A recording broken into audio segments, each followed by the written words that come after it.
This is Hidden Killers Week in Review. A look back at the most prolific stories of the week. This is the Hidden Killers podcast with Tony Brueski. Featuring former FBI Special Agent and Chief of the Counterintelligence Behavioral Analysis Program, Robin Dreeke. It is sad to watch these kids of Chad Daybell and kind of where they are as adults. One could hope that maybe they'll get some bearings. Maybe someone will help them along the way to find more of life. Let's take a look at Chad's daughter talking about darkness and light as it related to their very own mom, according to Dad Chad Daybell. There it goes. There's been some discussion about the idea of light and dark. Can you describe to me what you understand to be the concept of light and dark? The phrases good and evil would be talking about your actions, what you chose to do, where light and dark would be talking about your motivations. Light, it means that you're acting selflessly like the Savior would be, and dark means that you're selfish, focusing inward like Satan would be.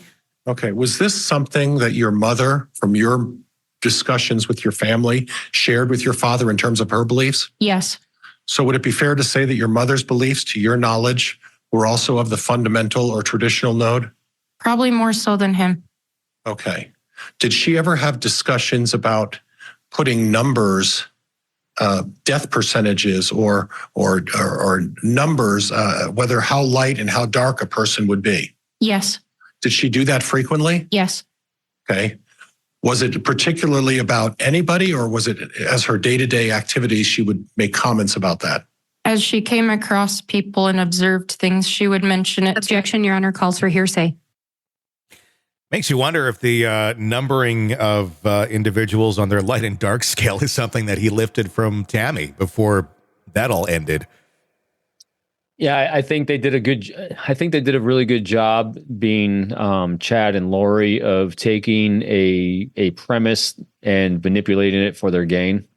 Because you listen to her. She speaks the language of that cult fluently. Completely.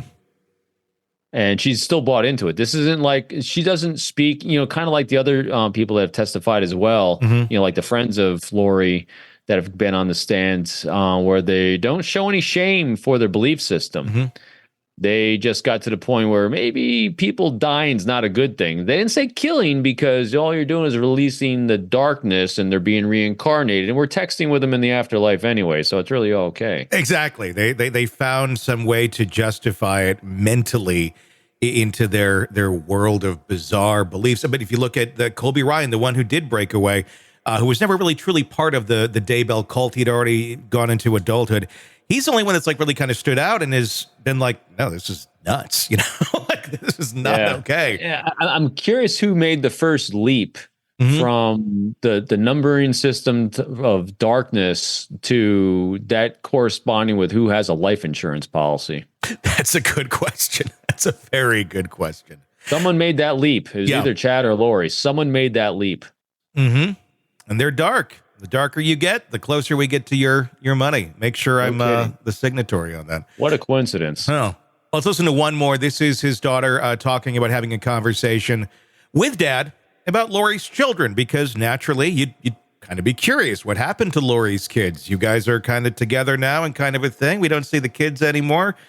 What's up? And how mundane of an answer Chad gave, and how much she just blindly accepted that answer. So it's your understanding that at the Knott's Berry Farm trip, Lori Vallow came from another direction. Is that correct? Yes. She didn't participate in the travel plans with you to California. Is that correct? Yes. At any time, without telling me what she said, was the topic of the location of the children discussed with her? Yes. Okay. At any time, did you and your father ever discuss his knowledge of where the children might be? Yes. Okay. What do you understand your father's knowledge of where the children were located during the time that investigators were looking for them? Objection, Your Honor, calls for hearsay. Overruled. Go ahead. From my understanding, and from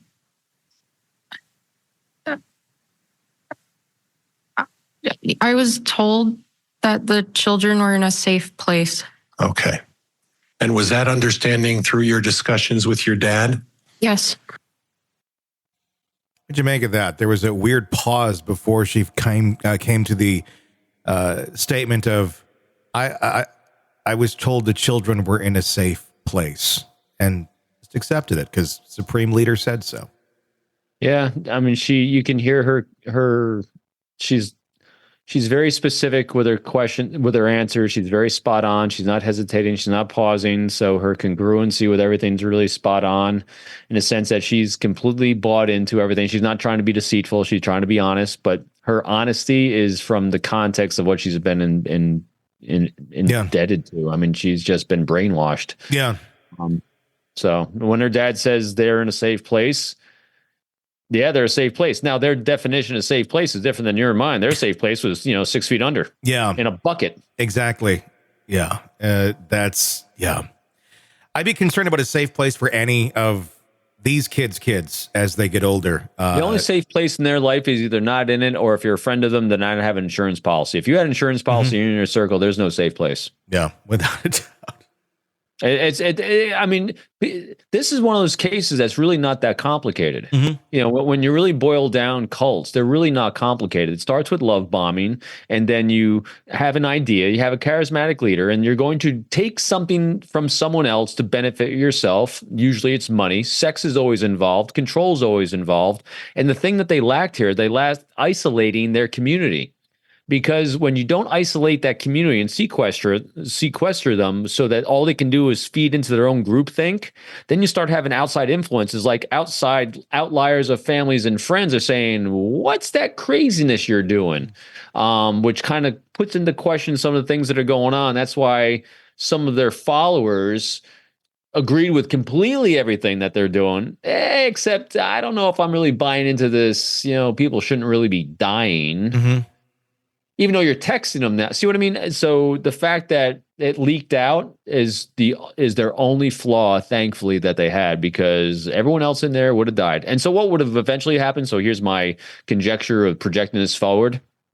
Eventually, every cult member would be required to get an insurance policy. Yeah. I think had it continued on, these very witnesses, his kids, would probably also have been on the chopping block at some point. Everyone's on a chopping block. Yep. If you start because what eventually would happen is if you start questioning the cult, well, then you've gone dark, and thank God you got an insurance policy, because that means we can bump you off. Want to listen ad-free? Want advanced access to all of our interviews before anyone else?